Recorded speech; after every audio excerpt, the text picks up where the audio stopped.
Welcome to the Get Published podcast, sponsored by Brodie Consulting Group. To get more information about our coaching, publishing, executive ghostwriting, and podcast production services, go to getpublishedpodcast.com. Hello, I am Paul Brodie, and thank you for joining us for another episode of the Get Published podcast, where we help authors get published with a proven system that works. Today, we're being joined by John Vonhof, author of Fixing Your Feet, Injury Prevention and Treatment for Athletes. John, welcome to the show. Thank you for having me. Did I pronounce your last name correctly? Sure. Yeah, I'm real easygoing. All right, excellent. Well, I'll tell you what, you ready to get started? Yeah. All right, question number 1. What is the one piece of advice that you would give to a first-time author who is currently writing their book? And I love this question because I love sitting with authors who are just starting out. So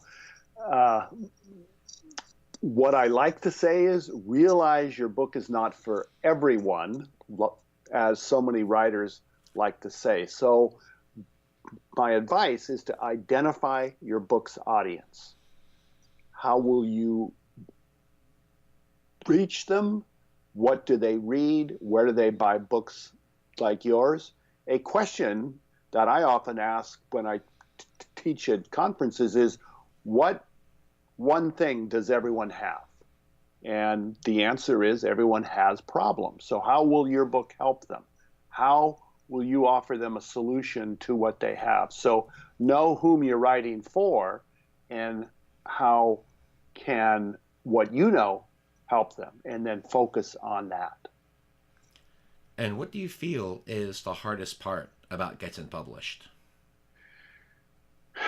That's like the $24,000 question. So I would start by asking, tell me what your goal is to publish your book, because your answer will take you down one of several paths.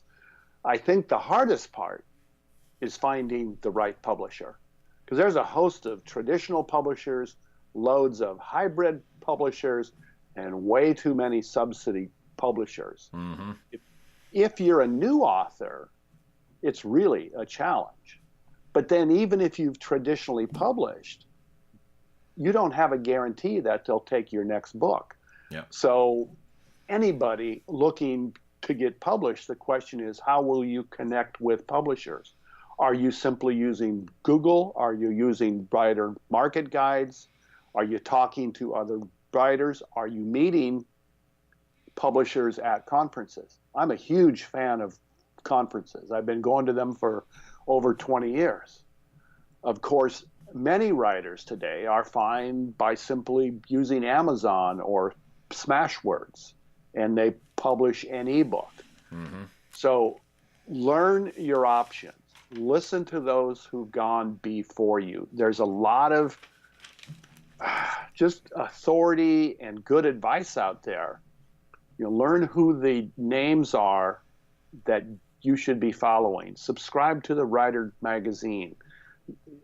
Find out who the people in your genre are and who they're publishing under, and then explore some of those publishers. Some publishers say, yeah, I'll publish your book, and here's how much it costs. Others say, I'll publish your book, but you have to commit to buy a certain number of copies. Mm-hmm. Other publishers on the traditional route go, I'll publish your book, but what falls on the author? The marketing does. Yep. So what are you comfortable doing? Learn from others. Talk to people who have done books before you. So the interesting thing that's often talked about is the reality of publishing is that anyone can publish anything. Yep. The downside is that much of what is out there is not edited. It has poor covers. It has no endorsement. And it has little chance of success. So do your homework.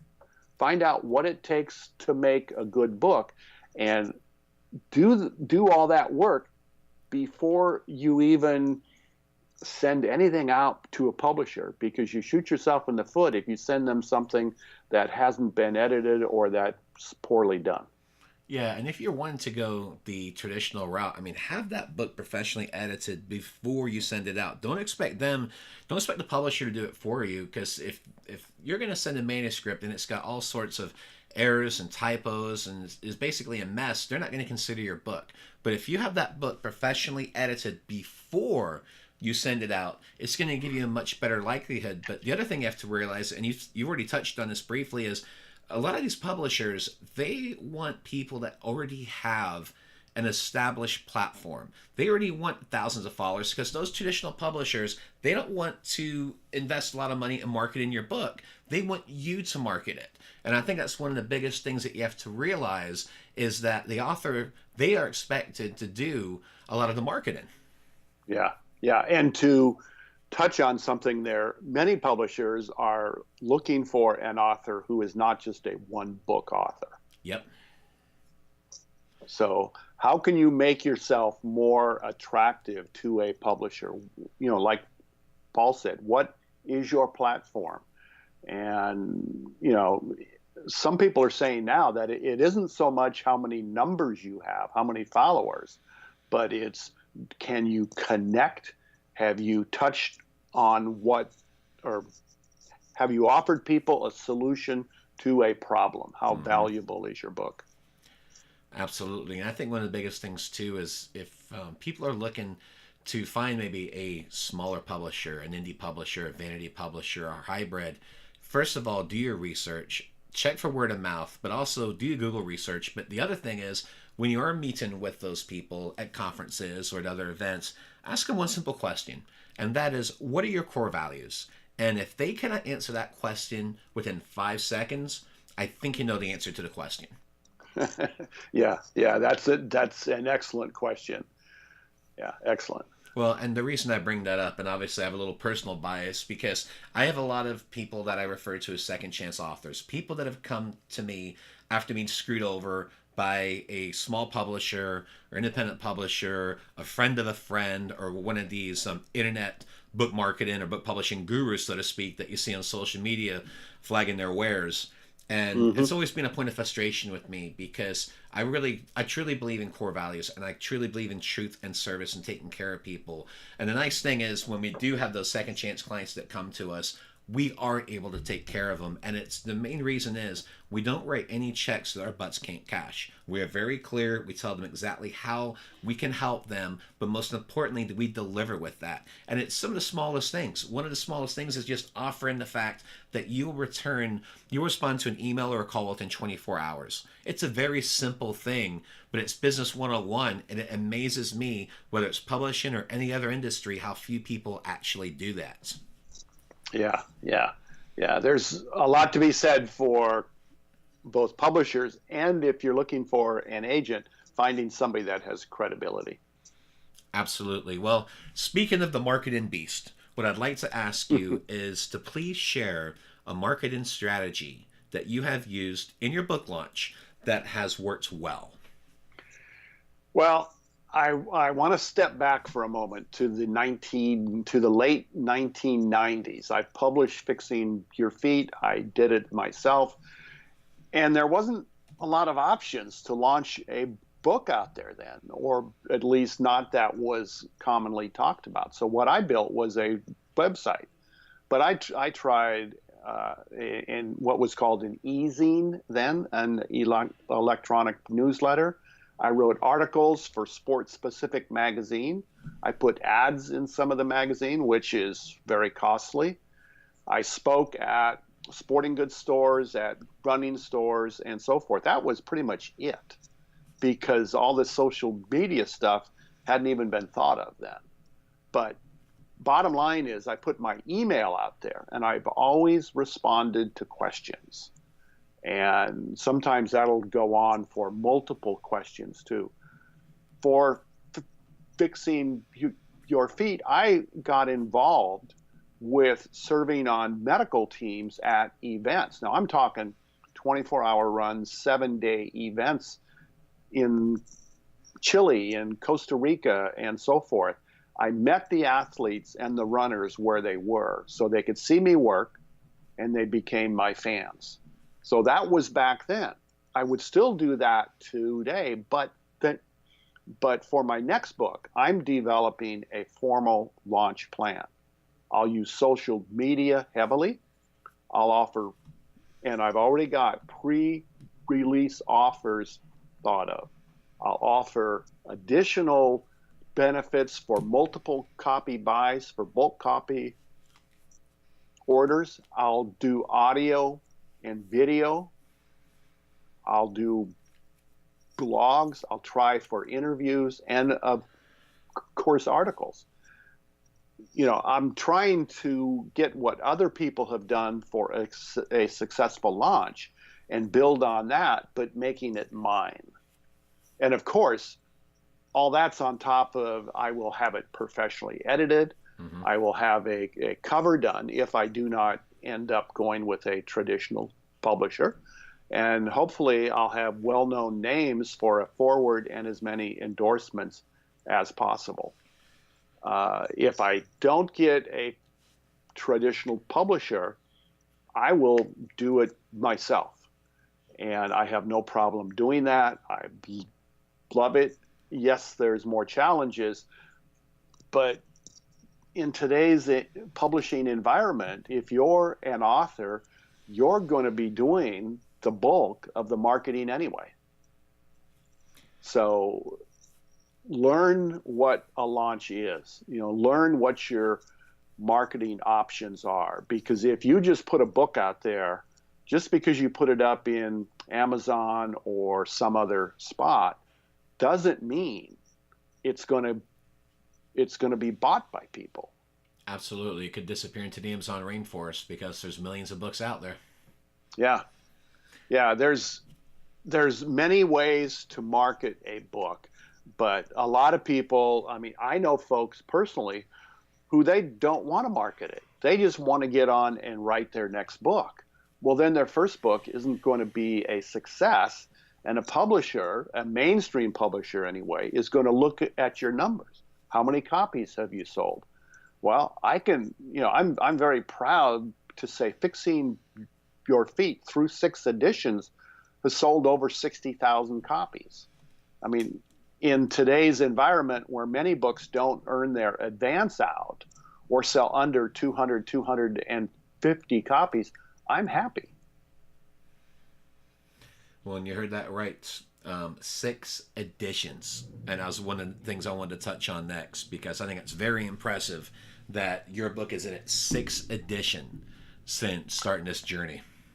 Well, I believe strongly, if you're writing nonfiction, think down the road after you get your first book published, your first edition published.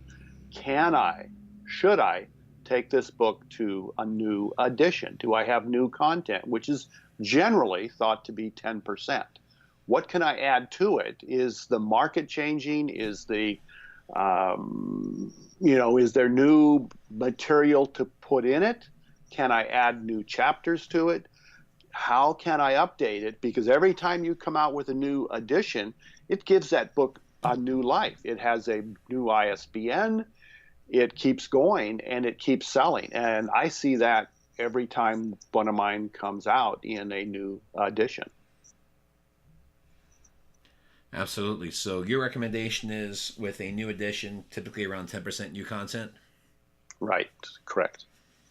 Excellent. That's actually one of the things we haven't touched on. We've talked about second editions before. I actually have a second edition for one of my books. So I think it's always a good question to ask is, how much of it should be new? So typically 10%, it's usually a good number. It's one of those things where you don't have to literally rewrite the book, add some new updates, add new info, and then you can put out the new edition. Right. How many times when you and I and everybody else buys books, wherever it is, in Amazon or at the local store, do you open the book or you look at the computer screen and you look at the date? Yep. Because if I find something that interests me, but it's 10 years old, then that author hasn't updated it. And I'm smart enough to know a little bit about the subject to go, a lot's changed. Mm-hmm. And it could have been put into a new book to give it new life. Absolutely. Well, speaking of books, let's talk about your favorite book. So what is your favorite book, and what was the number one thing that you learned from it? I read a book way back in the late 70s, and it touched me in many ways. And its title is Servant Leadership. And it was written by a Quaker. It taught and stressed the importance of a leader serving others rather than leading through the use of power.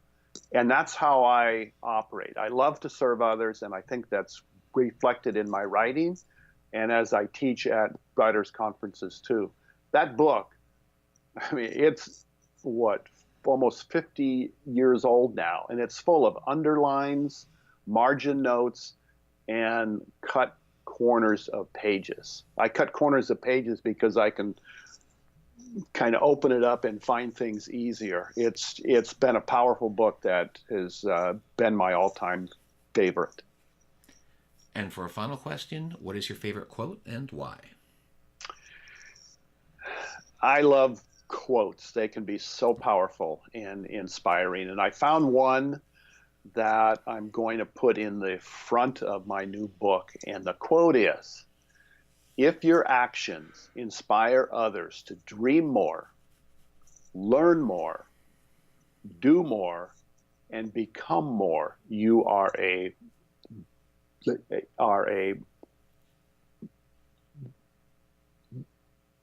leader."